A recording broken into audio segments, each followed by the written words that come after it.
নমস্কার সুধী দর্শক।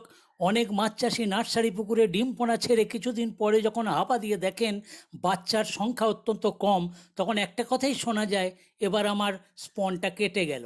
যদিও আপনি সঠিক পদ্ধতিতে পুকুর তৈরি করেছেন, কীটপতঙ্গ দূর করেছেন, সার প্রয়োগ করেছেন, মজুত করেছেন সঠিক পদ্ধতিতে, তবু এই সমস্যা দেখা যায়। আসুন এই সমস্যা সমাধানের বিজ্ঞানভিত্তিক তথ্য নিয়ে আলোচনা করি। ডিম পোনার প্রধান খাদ্য জুপ্ল্যাঙ্কটন বা প্রাণীকণা। পুকুরে প্রাণীকণার অভাব থাকলে কেবলমাত্র পরিপূরক খাবার দিয়ে এদের বাঁচানো যায় না। এর মূল কারণ, ডিম পোনা অবস্থায় এদের হাঁ মুখ থাকে অত্যন্ত ক্ষুদ্র। এমনকি প্রথম অবস্থায় অতি ক্ষুদ্র জুপ্ল্যাঙ্কটন ছাড়া বড় জুপ্ল্যাঙ্কটনও খেতে পারে না। এখন দেখব পুকুরে ছাড়ার পর কোন কোন দিনে এরা কী ধরনের প্ল্যাঙ্কটন গলাধ্যকরণ করতে পারে।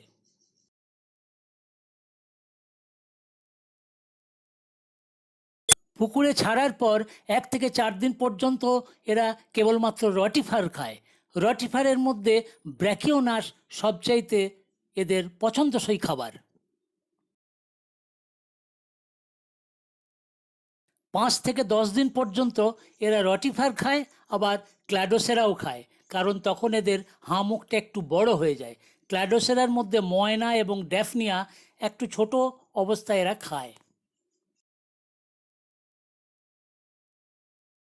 11 দিনের পর থেকে এরা রটিফার, ক্ল্যাডোসেরা এবং কপিপড তিনটেই এরা খায়।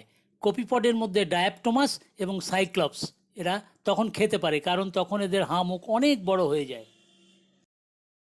পুকুরে সার প্রয়োগের পর যত দিন যায়, ছোট বড় নানা প্রজাতির জুপ্ল্যাঙ্কটনের আধিক্য ঘটে। সুতরাং স্পঞ্জ ছাড়ার আগের দিন পুকুরে দেখে নিন কোন প্রজাতির প্ল্যাঙ্কটন আপনার পুকুরে আছে। যদি দেখেন রটিফার ব্র্যাকিওনাসে পুকুর ভরে গেছে, তখন স্পঞ্জ ছাড়তে পারেন।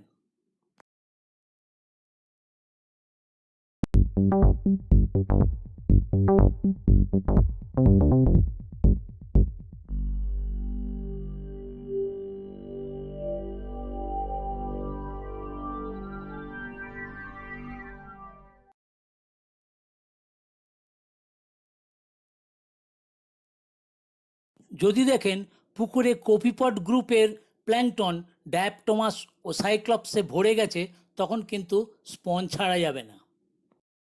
আবার যদি দেখেন পুকুরে প্রচুর পরিমাণে ক্ল্যাডোসেরা যেমন ড্যাফনিয়া, ময়না তৈরি হয়ে গেছে, তখন কিন্তু আপনি ওই পুকুরে স্পঞ্জ মোটেই ছাড়বেন না।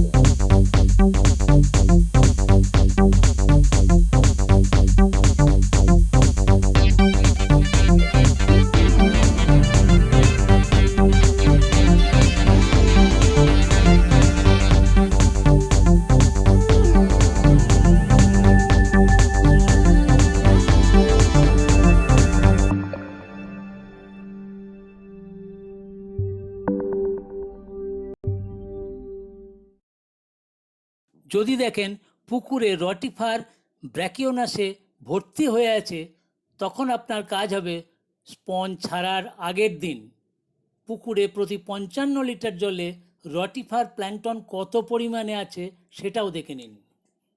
এবার দেখুন পুকুরে রটিফার ব্র্যাকিওনাসের পরিমাণ অনুযায়ী স্পন মজুতের সংখ্যা নির্ধারণ করা।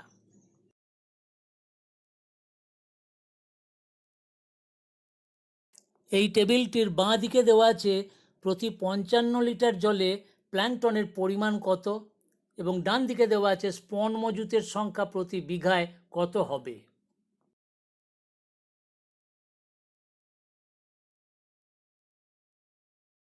এখন দেখব পুকুরে সার প্রয়োগের পর কখন ও কিভাবে নানা প্রজাতির জুপ্ল্যাঙ্কটনের আধিক্য হয়।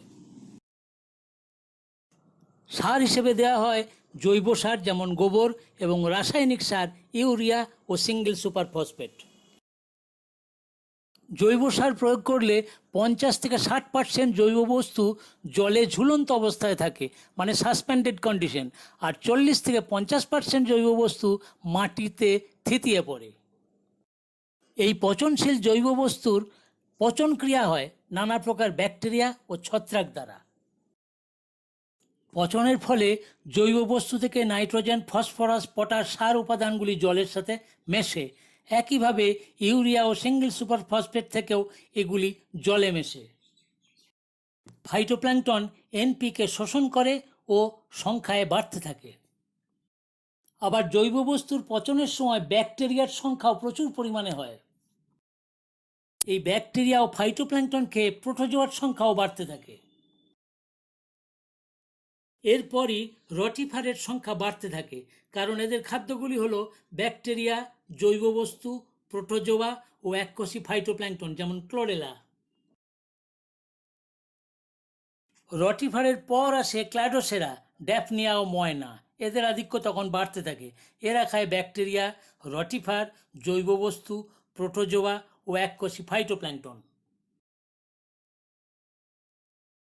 কিছুদিন পর সৃষ্টি হয় কোপিপড, ডায়াপটোমাস ও সাইক্লপস, ও তাদের সংখ্যা বাড়তে থাকে।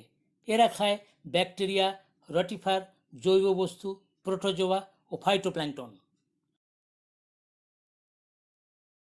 সেজন্য সার প্রয়োগের 5 থেকে 7 দিনের মধ্যে স্পন মজুত করতে হয়। এই সময় রটিফারের সংখ্যা থাকে সব থেকে বেশি। কিন্তু 10 থেকে 12 দিন পর যদি স্পন ছাড়া হয়, তখন রটিফারের সংখ্যা একদিকে যেমন কমে যাবে, অন্যদিকে বড় প্ল্যাঙ্কটন যেমন ডায়াপটোমাস, সাইক্লপস, ময়না, ড্যাফনিয়া ইত্যাদির সংখ্যা হবে সব থেকে বেশি। ফলে উপযুক্ত খাবারের অভাবে স্পনের মৃত্যু ঘটবে।